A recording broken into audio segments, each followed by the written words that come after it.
Azərbaycana və xalqımıza qarşı çoxsaylı cinayətlər törətməkdə təqsirləndirilən Ermənistan vətəndaşı Ruben Vardanyanın açıq keçirilən məhkəmə prosesinin növbəti baxış iclasında bir qrup zərər çəkmiş və zərər çəkmiş şəxslərin hüquqi varisləri ilk dəfə iştirak etdiyindən hakim Zeynal Ağayev əvvəlcə onları məhkəmənin tərkibi ilə tanış etdi, hüquq və vəzifələri barədə məlumatlandırdı.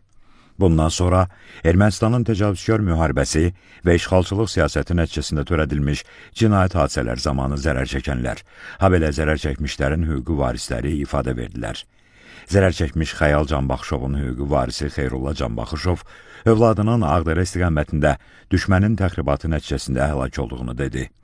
Zərər çəkmiş Elşad Şeydayev Kəlbəcər istiqamətində Ermənistan silahlı qüvvələrinin qalıqlarının və qanunsuz erməni silahlı dəstələrinin açdığı atəşlər nəticəsində yaralanıb. Dövlət ittihamçısı Təranə Məmmədovanın sualına cavabda bildirdi ki, həmin vaxt düşmən ərazilərimizə iri çaplı silahlardan atəş açırdı. O, hadisə nəticəsində daha bir neçə nəfərin müxtəlif bədən xəsarətləri aldığını söylədi. Kamiz İsayev Kəlbəcər istiqamətində dumanlı havada yol azıb. Nəticədə Ermənistan silahlı qüvvələrinin qalıqları və qanunsuz erməni silahlı dəstələri tərəfindən əsir götürülüb.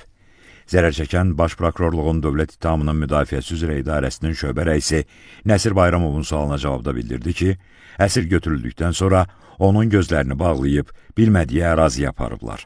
Orada sorğu-sual ediblər. 12 gün Ermənistanda saxlayıb, döyüb, müxtəlif işgəncələr veriblər. Əsirlikdə həmçinin pis rəftara məruz qalıb. Gün ərzində çox az miqdarda yemək veriblər. Zərər çəkən Ruben Vardanyanın müdafiəçisi Avraham Bermanın sualına cavabda Ermənistanda saxlanılanda ona işgəncələr verənlərin hərbçilər olduğunu bildirdi.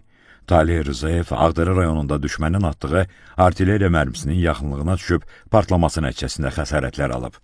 Baş prokurorun böyük köməkçisi Vüsal Əliyevin sualına cavabda dedi ki, hadisə zamanı onun yanında olmuş daha bir neçə nəfər də xəsarətlər alıb. Zaur Ələkbərov Xocavənd rayonu ərazisində Ermənistan ordusunun qalıqları və qanunsuz erməni silahlı dəstələrinin artilleriyadan atdığı mərminin yaxınlığında partlaması nəticəsində xəsarət alıb. Baş prokurorun xüsusi tapşırıqlar üzrə köməkçisi Tuqay Rəhimlinin sualına cavabda dedi ki, həmin vaxt düşmən ərazilərimizə həm də müxtəlif tipli iri çaplı silahlardan atəş açırdı. Ruben Vardanyanın sualına cavabda zərər çəkən dedi ki, onu televiziya və sosial şəbəkələrdən tanıyır. Qismət Paşa Abbaszadə Ağdam istiqamətində düşmənin atdığı minaatan mərmisinin yaxınlığına düşüb partlaması nəticəsində yaralanıb. Dövlət ittihamçısı Fuad Musayevin sualına cavabda hadisə zamanı Hüseyn Müseybovun da müxtəlif dərəcəli bədən xəsarətləri aldığını söylədi.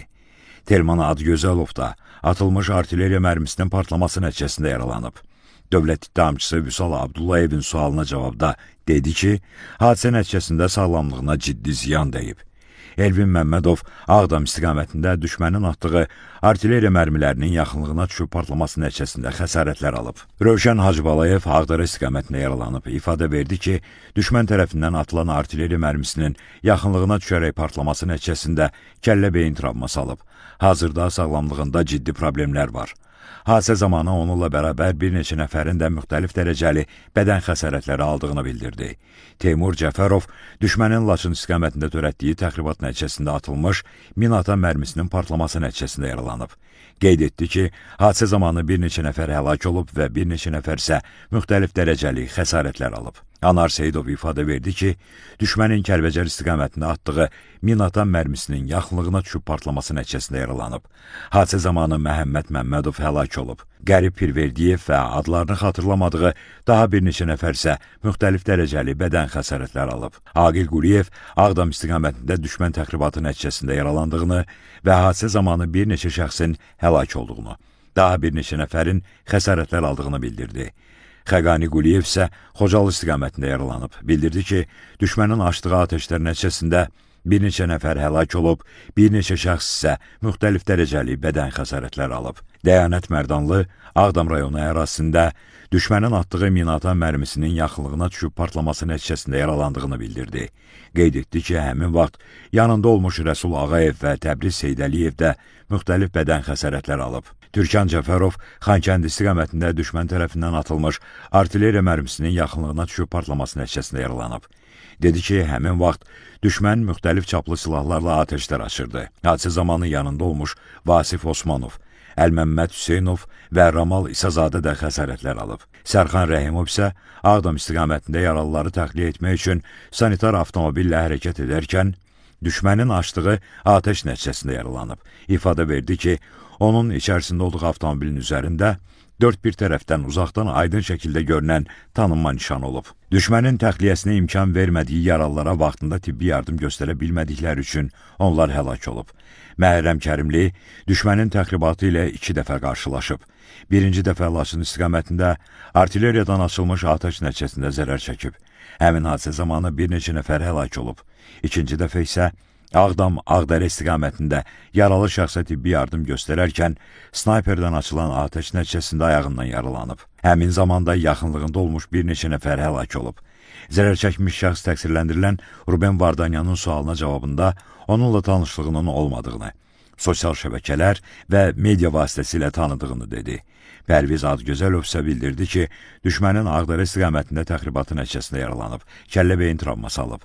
Sonra cinayət işi üzrə zərər çəkmiş şəxslərin barələrində olan rəylər elan olundu. Məhkəmə prosesində Ermənistan dövlətinin, onun dövlət qurumlarının vəzifəli şəxslərinin, hərbi qüvvələrinin və qanunsuz silahlı dəstələrin bilavasitə rəhbərliyi və iştirakı, şifahi yazılı qaydada verdiyi tapşırıq, göstəriş və təlimatları, maddi, texniki, şəxsi heyətlə verdiyi dəstəyi, mərkəzi qaydada idarəçiliyi əsasında, eləcə də ciddi nəzarət altında Azərbaycan ərazisində daxili və beynəlxalq hüquq normalarına zidd şəkildə Azərbaycana hərbi təcavüz etmək məqsədi ilə yaradılmış, Ermənistan dövlət tərəfindən aparılan təcavüzkar müharibənin gedişində çoxsaylı cinayət faktları törətmiş cinayətkar birliyə təqsirləndirilən Ruben Vardanyan da qoşulduqdan sonra həmin birlik tərəfindən törədilən cinayətlər nəticəsində zərər çəkmiş şəxslər ifadə verir.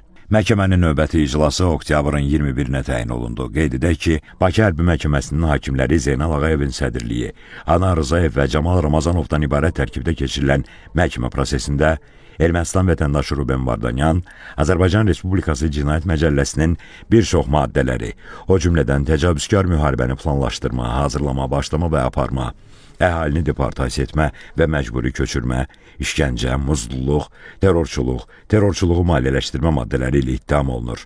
Təqsirləndirilən şəxs bildiyi dildə, yəni rus dilində tərcüməçi, habelə müdafiəsi üçün özünün seçdiyi vəkillə təmin olunub.